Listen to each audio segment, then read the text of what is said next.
পানছড়িতে অভ্যন্তরীণ জলাভূমি ও প্রাতিষ্ঠানিক জলাশয়ে পোনা মাছ বিতরণ করা হয়। অদ্য ২৭/৮/২০২৪ তারিখ রোজ মঙ্গলবার পানছড়ি উপজেলার অভ্যন্তরীণ জলাভূমি, প্লাবনভূমি, প্রাতিষ্ঠানিক জলাশয়ে পোনা মাছ অবমুক্তির কার্যক্রম উপজেলা মৎস্য দপ্তর পানছড়ি এর উদ্যোগে বাস্তবায়ন করা হয়। উপজেলা পরিষদের পুকুরে পোনা মাছ ছাড়ার মাধ্যমে উপজেলা নির্বাহী অফিসার জনাব মৌমিতা দাসের কার্যক্রম শুভ উদ্বোধন করেন।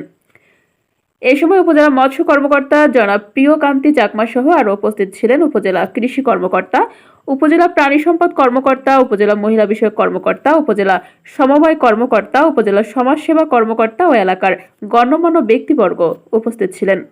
উপজেলা মৎস্য কর্মকর্তা জানান, অত্র উপজেলায় মোট 15টি জলাশয়ে সর্বমোট 178 কেজি কার্প জাতীয় মাছ বিতরণ করা হয়।